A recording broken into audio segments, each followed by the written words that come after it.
Hello जी, कैसे हैं आप सब। लास्ट वीडियो में हमने जीएसटी में बात की थी सेक्शन 22 की, मतलब जीएसटी में रजिस्ट्रेशन कैसे लेना है।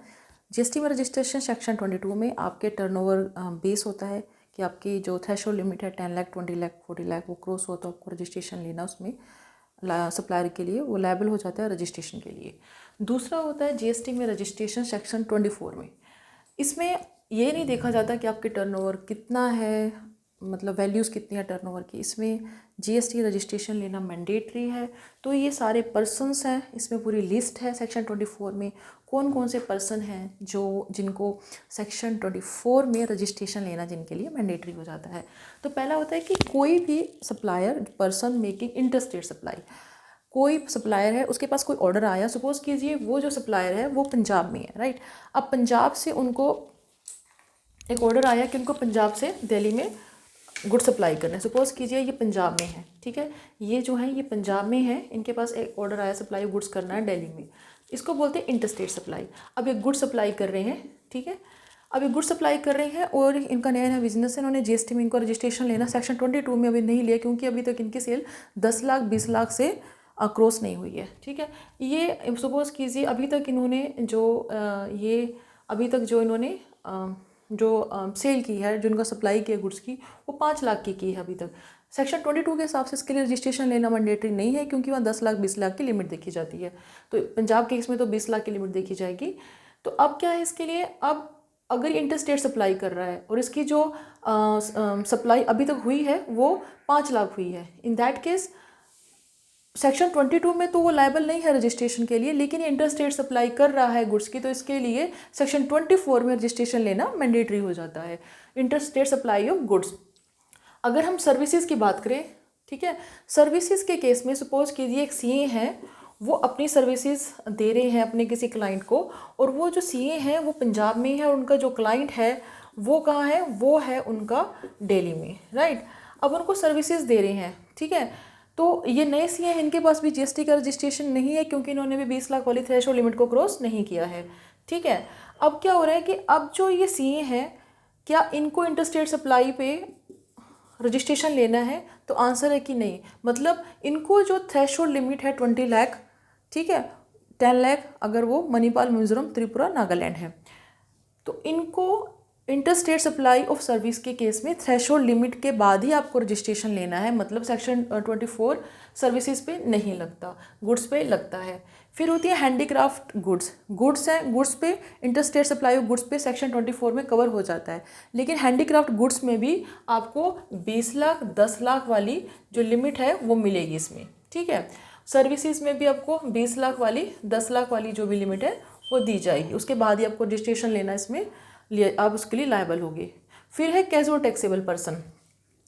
कैजुअल टैक्सेबल पर्सन वो होते हैं जिनका कोई फिक्स प्लेस ऑफ बिजनेस नहीं होता, जैसे आपके ट्रेड फेयर्स जो लगते हैं, ट्रेड फेयर्स लगते हैं जो कुछ टाइम्स के लिए लगाए जाते हैं, तो उस केस में क्या करते हैं, जो सप्लायर होते हैं वो रजिस्ट्रेशन ले लेते हैं टेम्परेरी 90 डेज़ के लिए, और उसको आप एक्सीड हो जाता है वो 180 डेज़ के लिए, ठीक है। तो इस केस में जो कैजुअल टैक्सेबल पर्सन है उसके लिए भी रजिस्ट्रेशन लेना मैंडेटरी हो जाता है सेक्शन 24 में।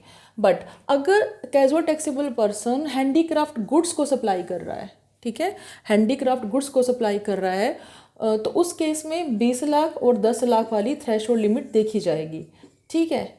ये है इसमें कैजुअल टैक्सेबल पर्सन के केस में।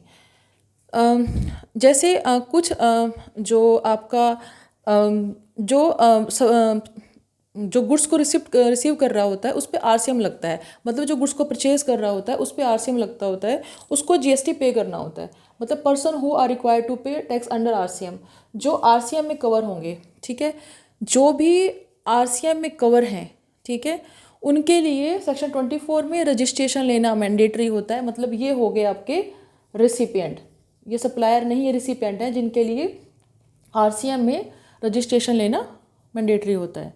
फिर होता है कि person who are required to pay tax under section 95 में 3 स्पेसिफाइड सर्विसेज हैं। ई कॉमर्स ऑपरेटर जो होता है वो सर्विसेज प्रोवाइड करता है, ठीक है, ई कॉमर्स ऑपरेटर पे, जैसे एक कैब हो गई और एक आपके यहाँ रजिस्टर्ड होटल्स और एक होगी प्लम्बर वगैरह की जो सर्विसेज होते हैं, सिर्फ सर्विसेज हैं।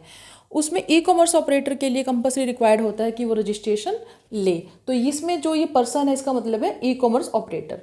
फिर है कि जो नॉन रेजिडेंट पर्सन होता है, अगर वो टैक्सेबल सप्लाई कर रहा है तो उसके लिए भी रजिस्ट्रेशन लेना मैंडेटरी हो जाता है। जो आपकी गवर्नमेंट कंपनीज होती हैं, सिर्फ पब्लिक सेक्टर यूनिट जैसे हो गया, तो इनको क्या है कि इनको टीडीएस काटना होता है सेक्शन 51 में। अब इनको टीडीएस काटना है सेक्शन 51 में, तो इनके लिए जीएसटी में रजिस्ट्रेशन लेना मैंडेटरी होता है। जैसे for example public sector units हो गई, ठीक है, इनके लिए रजिस्ट्रेशन लेना जीएसटी में मैंडेटरी हो जाता है, ठीक है। कुछ पर्सन होते हैं जो दूसरों के बिहाफ पे काम करते हैं, अगर वो दूसरों के बिहाफ पे टैक्सेबल सप्लाई कर रहे हैं जैसे कि एजेंट, तो उस केस में उसके लिए रजिस्ट्रेशन लेना मैंडेटरी होता है। लेकिन इसमें एक पॉइंट है, नोटिंग पॉइंट ये है कि अगर एजेंट जो इन्वॉइस बना रहा है वो अपने नाम से इशू कर रहा है, अपने खुद के नाम से इशू कर रहा है इन्वॉइस, कि अपने आप को सप्लायर दिखा रहा है, उस केस में ही उसको सेक्शन 24 में रजिस्ट्रेशन लेना मैंडेटरी है, अदरवाइज उसको रजिस्ट्रेशन लेने की जरूरत नहीं है। फिर है इनपुट सर्विस डिस्ट्रीब्यूटर। जैसे इट्स लाइक हेड ऑफिस जो जिसकी ब्रांचेस हैं, मान लो आपको कोई ऐड चलानी है अपनी कंपनी के लिए, तो उसमें एक जो ऐड चलवानी है तो उसका जो बिल बन के आया वो हेड ऑफिस के पास आ गया, तो जिसके लिए जितनी ऐड चली है ब्रांचेस उनकी लोकेशन के हिसाब से, तो वो उनको आईटीसी डिस्ट्रीब्यूट करता है हेड ऑफिस आईएसटी, ठीक है। तो आईएसटी के लिए रजिस्ट्रेशन, अगर आपको ये है कि आप अपना आईटीसी जो आया है उसको एलोकेट कर रहे हो, तो आपके लिए रजिस्ट्रेशन लेना मैंडेटरी हो जाता है सेक्शन 24 में, राइट। जो जैसे सेक्शन 51 में टीडीएस है वैसे ही टीसीएस है सेक्शन 52 में। ये लगता है ई कॉमर्स ऑपरेटर पे। ई कॉमर्स ऑपरेटर क्या है? एक ऑनलाइन प्लेटफॉर्म है जहाँ पे सप्लायर आएंगे अपने गुड्स बेचने के लिए और रिसिपेंट लाइक कस्टमर आएंगे उन गुड्स को खरीदने के लिए। तो ई कॉमर्स ऑपरेटर वो प्लेटफॉर्म जो उनको दोनों को इकट्ठा वहाँ पे एक प्लेटफॉर्म प्रोवाइड कर रहा है। जैसे आपका फ्लिपकार्ट हो गया, ठीक है, जैसे तो फ्लिपकार्ट के लिए अपने जो टीसीएस है वो काटना मैंडेटरी हो जाता है, तो उसको जो ई कॉमर्स ऑपरेटर को टीसीएस काटना मैंडेटरी है सेक्शन 52 में, उनके लिए जीएसटी में रजिस्ट्रेशन लेना मैंडेटरी हो जाता है, ठीक है। उसके बाद है कि person who supply goods and services both through e commerce operator, ठीक है, who require to collect TCS under section 52।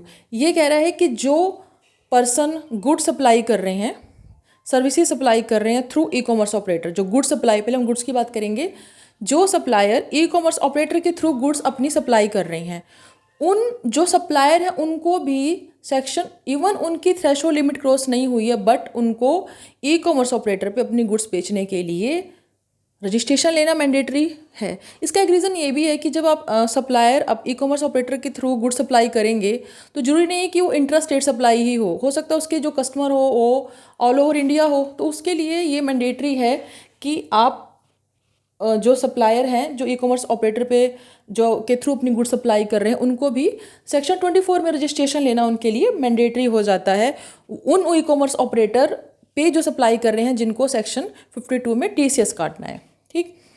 फिर है कि पर्सन, ये सप्लायर हो गए,